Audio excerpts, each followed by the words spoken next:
As a social psychologist and researcher, I've spent much of my working life sitting in people's homes, listening to their opinions about all kinds of subjects, ranging from politics to raising kids, to what it feels like to turn 20 or 40, or to retire, or to travel.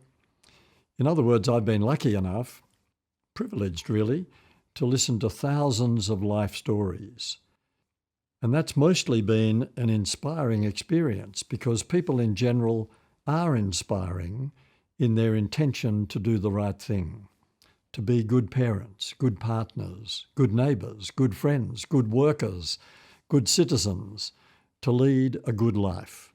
Now, the pandemic lockdown has stimulated much more introspection than usual about that question of what a good life really is. Many of us have used the opportunity created by the big pause to ask ourselves questions like these. What really matters to me? Is this the kind of life I really want? Am I becoming the kind of person I want to be? Who am I really?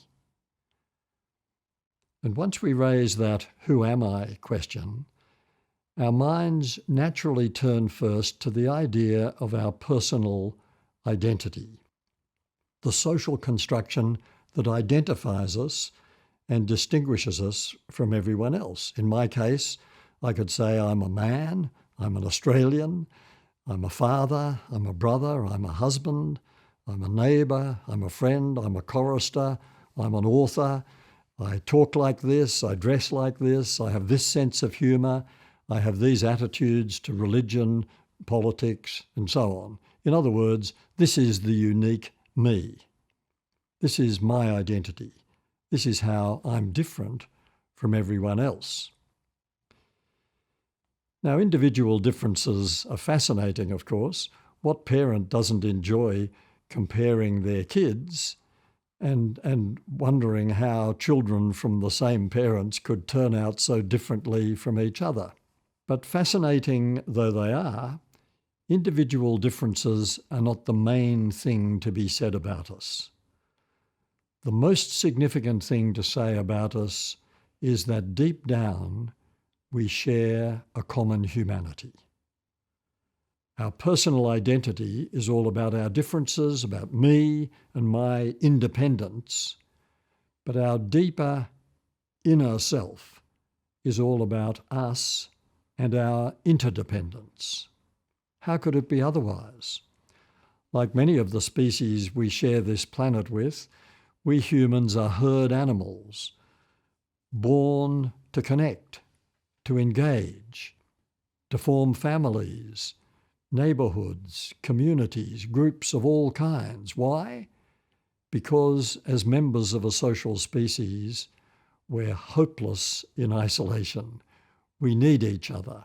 We need social connections to sustain us and nurture us, to give us a sense of security, to give us that all-important sense of belonging, of being accepted, of being taken seriously. In our criminal justice system, the worst punishment we can think of is solitary confinement, because that is the worst punishment for members of a social species. When we're cut off from the human herd, we suffer. We may experience anxiety or depression. We may behave badly. And it's not just our mental and emotional health that suffers from social isolation.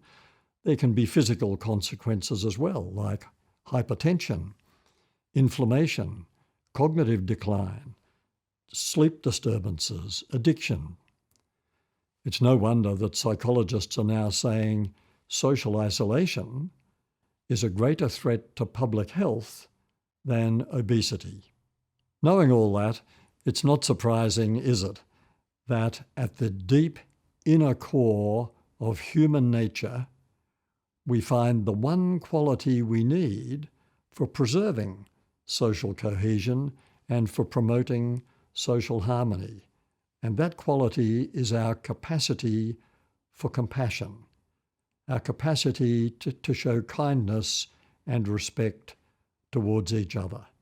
In fact, wouldn't you say that's the most inspiring thing about humans that all of us are capable of showing kindness even towards total strangers, even towards people we don't like much, towards people we could never agree with. Doesn't matter. In fact, that's the real test of whether we understand what compassion is. It's nothing to do with emotion. It's nothing to do with affection. It's to do with being true to our human nature. Once we get this about ourselves, it can affect the way we live day to day.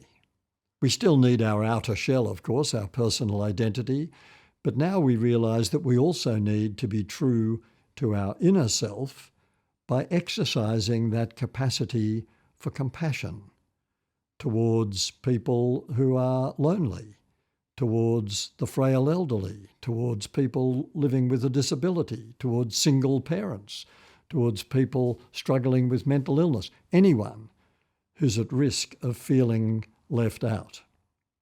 But it's not only those cases.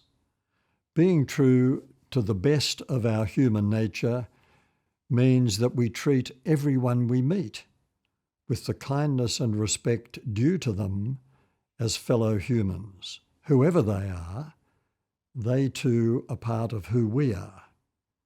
We only become truly ourselves when we engage with other people. Now, no one pretends that it's easy always to live in a way that promotes social harmony. Sometimes we just don't want to be loving. Sometimes we don't want to be kind. Sometimes we don't want to forgive. We'd rather bear a grudge. But think of compassion as being rather like the sun at the centre of our personal solar system.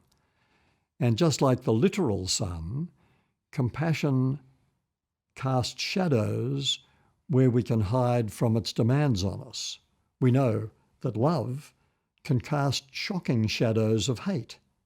Every surge of faith or hope casts shadows of doubt, and we can hide from the demands of love in the shadows of our busyness or our materialism or our smartphone addiction. But whenever we hide, we're denying our true humanity and settling for a kind of half-life. A full, rich, authentic life depends on us embracing our true nature and our responsibilities as members of the human species. We all exist in a shimmering, vibrating web of interconnectedness, and there's nothing like a pandemic to remind us of that.